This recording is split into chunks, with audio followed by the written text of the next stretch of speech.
जब मैं एक और नई बात कहता हूं त्रिपाठी जी, प्रशांत पटेल ने धुन्नीपुर की जिक्र किया, मैं और कहता हूं, चलो धुन्नीपुर छोड़ो, मेजॉरिटी का ही एक विकल्प दे देता हूं, है अयोध्या चलो ये लोग ले गए, प्रैक्टिकल बात करो, मथुरा में कृष्ण जन्मभूमि मुक्त कराने के आंदोलन में शामिल हो जाइए, खड़गे जी को बोलिए जाएं, क्या एच.एस. रावत भी जाएंगे साथ में, मथुरा में आंदोलन के प्रति समर्थन व्यक्त कर दीजिए, सोनिया जी जाएं और वहां पूजन करें, जैसे हो जाएगी। नहीं, जवाहरलाल नेहरू की चिट्ठियां कहां हटेंगी, इतिहास से नहीं हट सकती ना मित्र,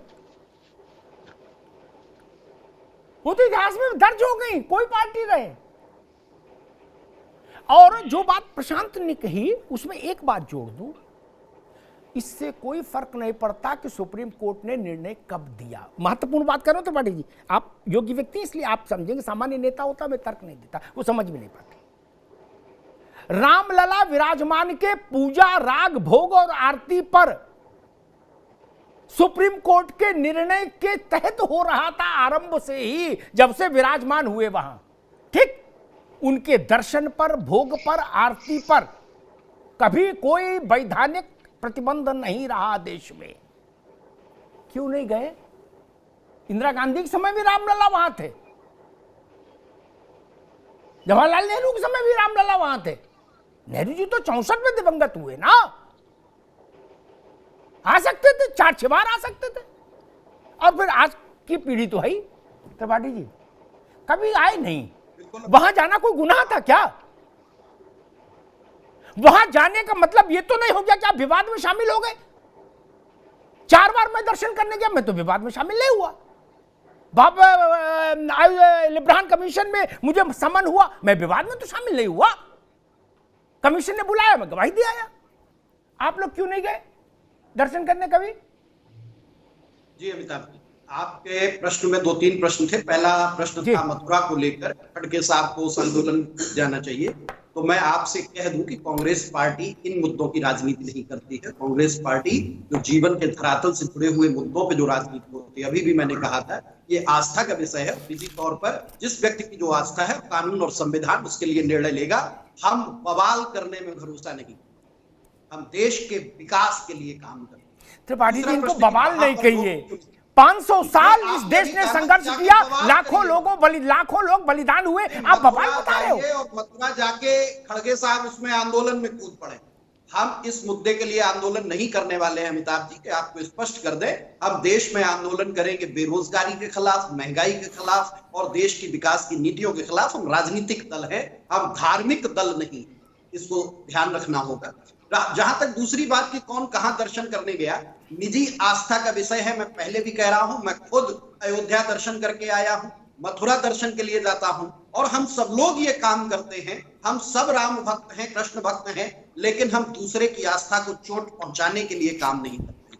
हमें ये ध्यान रखना पड़ेगा कि हम अपनी आस्था की संतुष्टि के लिए वो काम कर रहे हैं या दूसरे की आस्था पर चोट करने के लिए वो काम कर रहे हैं। और दुनिया का हर धर्म ये कहता है कि परहित सरस धर्म नहीं भाई, हमें हमेशा दूसरे के हित को बरपन देना होता है। लेकिन इस तरह की राजनीति ठीक अब रुकना होगा। आपने बड़ी अच्छी बात कह दी, बड़ी अच्छी बात कह दी। छोटे ठीक है त्रिपाठी जी, राहुल गांधी, कांग्रेस असल में हिपोक्रेसी में फंस जाती है, लेकिन आजकल तो इतना प्रमाण इकट्ठा हो गया कि कहां कहां लो पानी डालो, खर्च से बेनकाब। राहुल गांधी छोटे से मंदिर में भी चले जाएं, 500 फोटो खींची जाती हैं और 500 अपलोड होती 5 मिनट के भीतर, दे दबादब कांग्रेस के हैंडल से। प्रियंका गांधी चुनरी पर चढ़ाए मैया को नवरात्रि में 800 फोटो खट से खींचती हैं और 800 अपलोड होती हैं। ठीक, व्यक्तिगत कुछ नहीं, टोटल खेल में शामिल हो। राहुल गांधी दर्शास्तांग कर रहे हैं, फोटो खींचो, डालो, बीजेपी से काउंटर करना है। जैसा मोदी ने आरती की वैसे ही राहुल गांधी का ड्रेस बनवाओ, पीला, जनेऊ गलत पहन लिया, बोलो कोई नहीं चलने, फोटो चलने दो फटाफट। व्यक्तिगत क्या है? आप अयोध्या नहीं गए, इसको बता रहे हो हम जाते रहे हो, फोटो नहीं डाली, बाकी जगह की तो फोटो सटासट डाल रहे हो। दे फोटो, इसके लिए टीम रखी हुई है मित्र। पेड सब पार्टियों ने। और एक बात मैं कहूं कि भैया उन्होंने कहा कि सबकी आस्था का विषय है, जाए नहीं, ठीक। एक उदाहरण रावत जी आपके पास आऊंगा। किसी जमाने में रावत जी का उस पार्टी से संपर्क रहा जब रावत जी धर्मगुरु नहीं थे, समाजवादी पार्टी रहा ना रावत जी, हाँ जी। तो उसके अध्यक्ष अखिलेश जी, अब मुफ्ती साहब सुन लीजिएगा, 22 के चुनाव में वो गए अयोध्या हनुमानगढ़ी, सुन लो भैया, आपके INDIA के बड़े घटक दल हैं वो, उनसे हनुमानगढ़ी में जब आरती पूजन हो गया, प्रसाद प्रसाद ले लिए, तो उनसे लोगों ने कहा कि भैया बगल में रामलला का भी दर्शन कर लिया जाए, उसके बिना यात्रा पूरी नहीं होगी। बोलो ना, चल ठीक ठीक चल ठीक है। रावत जी, भाई साहब ऐसे तो नहीं चलेगा, कहां तक लीपोगे बताओ, कोई तर्क बचा? हमने रावत जी से कहा कि दर्शन कर लो रामलला के, रावत जी बोले नहीं करेंगे। रावत जी, अब फिर आप ये भी कहो कि हम भी राम भक्त हैं, तो कैसे चलेगा भैया?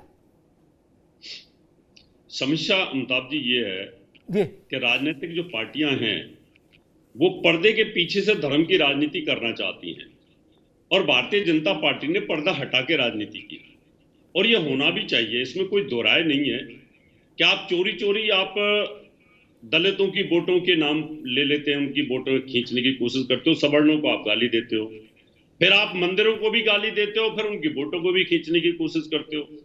कांग्रेस का ये जो रवैया रहा ना, ये जैसे ही लोगों को पता चला वैसे ही वो डूबते चले गए और इसको बचा नहीं पाए। अगर नरसिंह राव जी के समय से ही अगर ये इसको कोशिश करते और ये बिल ना लेके आते जो वर्षे पैक्ट था इस तरह के, और इसको धीरे धीरे सपोर्ट कर जाते, तो मुझे लगता है कांग्रेस बची रहती।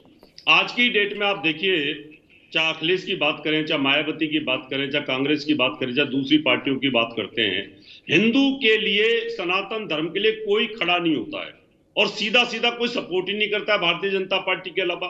भारतीय जनता पार्टी ने वो मुद्दे लिए क्योंकि वो 100 करोड़ हिंदुओं की आस्था का मामला था।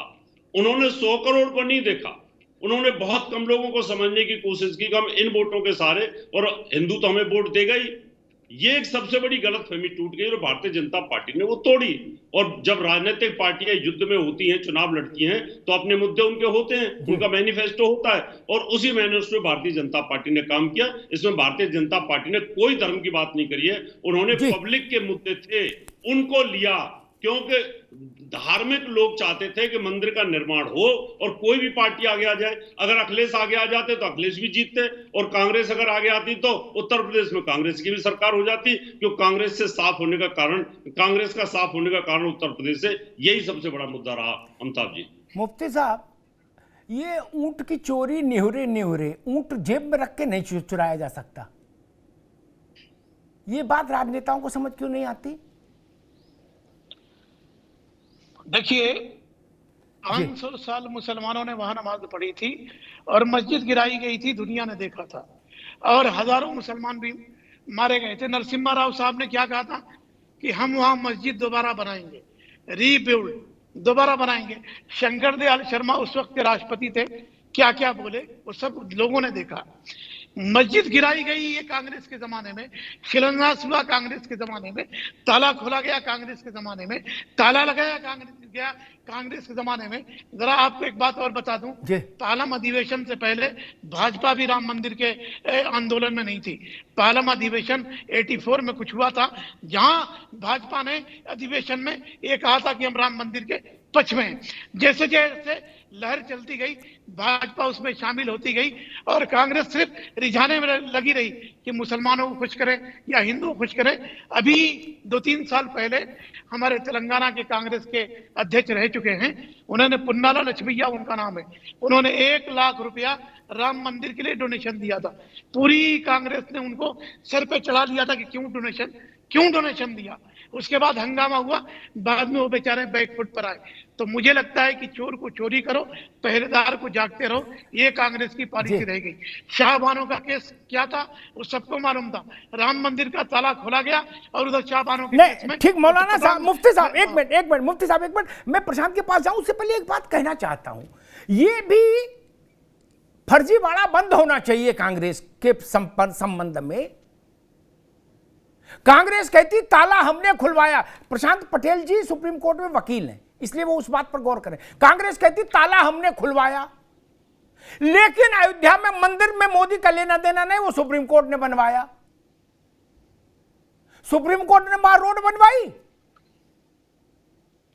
वहां व्यवस्थाएं सुप्रीम कोर्ट करने गया नहीं, लेकिन अयोध्या का ताला राजीव गांधी चाबी लेके गए थे, वो ऑर्डर लाए थे। ऑर्डर तो अदालत ने दिया था, वहां आपने अदालत को पीछे कर दिया, राजीव गांधी को आगे कर दिया।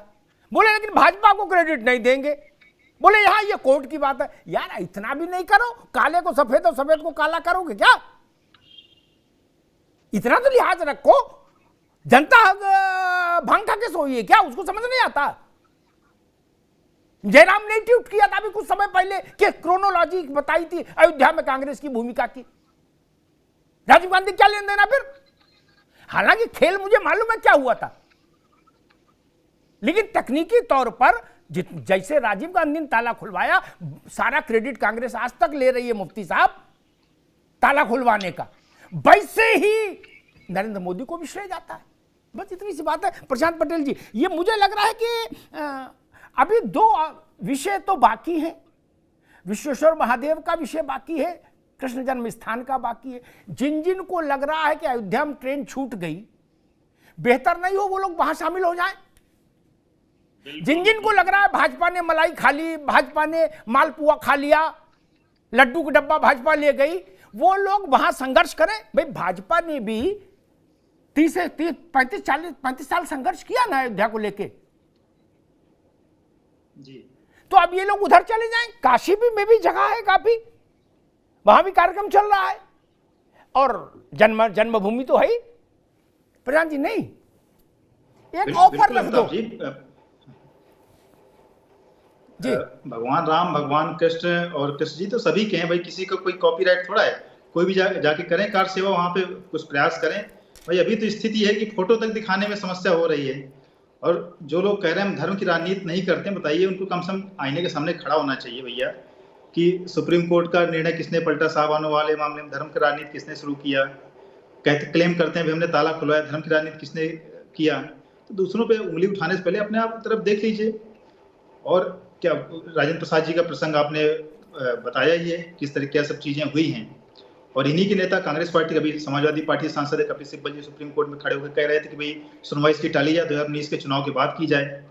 समाजवादी पार्टी के प्रवक्ता नहीं है, मुझे पूरा विश्वास था कि आज नहीं आएंगे। उन्हीं ने जफर याब जिलानी को एडवोकेट जनरल बनाया उत्तर प्रदेश में, अखिलेश यादव की सरकार ने। वो बाबरी मस्जिद की तरफ से वकील थे। अब आज जब ये लोग इस तरह की बातें कहते हैं तो बताइए, हास्यास्पद लगता है, क्रोध भी नहीं आता है इन लोगों के ऊपर, हंसी आती किस तरह की ये लोग बातें कर रहे हैं। वाकई में आस्था है तो आप जाइए वहाँ पे, काशी विश्वनाथ जी के लिए आप काम करिए, या मथुरा के लिए करिए। मथुरा के लिए तो भाई ये जो पूरा जो गुड़ गोबर किया हुआ है, तो बिरला जी ने तो ईदगाह की मस्जिद खरीद ली थी। ये तो कांग्रेस पार्टी इंदिरा गांधी के समय में एक फर्जी डीड बनाई गई, फर्जी डीड बना करके उसका जमीन ट्रांसफर कर दी गई मुस्लिम पक्ष को। वही तो डीड चैलेंज हुई है वहां पे मथुरा न्यायालय में, इसलिए तो केस एक्सेप्ट हुआ। अगर केस एक्सेप्ट ना होता, अगर डीड फर्जी, जज तो देख के केस एक्सेप्ट करता है, उसने तथ्य देखे तभी तो किया। भाई आप लोगों ने जो किया है, जो कुकर्म किए हैं हिंदुओं के साथ, तो ये तो सब देश अभी धीरे धीरे सामने आएंगे। अभी तो प्रारंभ हुआ है। आज आपको धर्म की राजनीति, भाई धर्म की राजनीति आपको करनी थी, नहीं करनी थी, तो आपने फर्जी डीड बनाकर क्यों हिंदू पक्ष की जमीन को ट्रांसफर कर दी ईदगाह पक्ष को।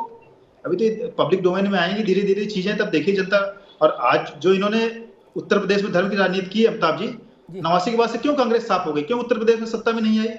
जिन्होंने प्रयोग किया राजीव गांधी जी ने, मंदिर वाला और मुस्लिम पक्ष दोनों को तुष्टिकरण करने वाला, ज्ञानदत्त तिवारी के बाद कांग्रेस गायब हो गई उत्तर प्रदेश से। 89 के बाद आई नहीं, उसके बाद लगातार रसातल में जा रही है। तो दोनों पक्ष को जो साधने वाली चीजें हैं ना, इसलिए कांग्रेस का बुरा हाल है। और इसी तरह का बुरा हाल होने वाला है, समय आप देखते जाइए।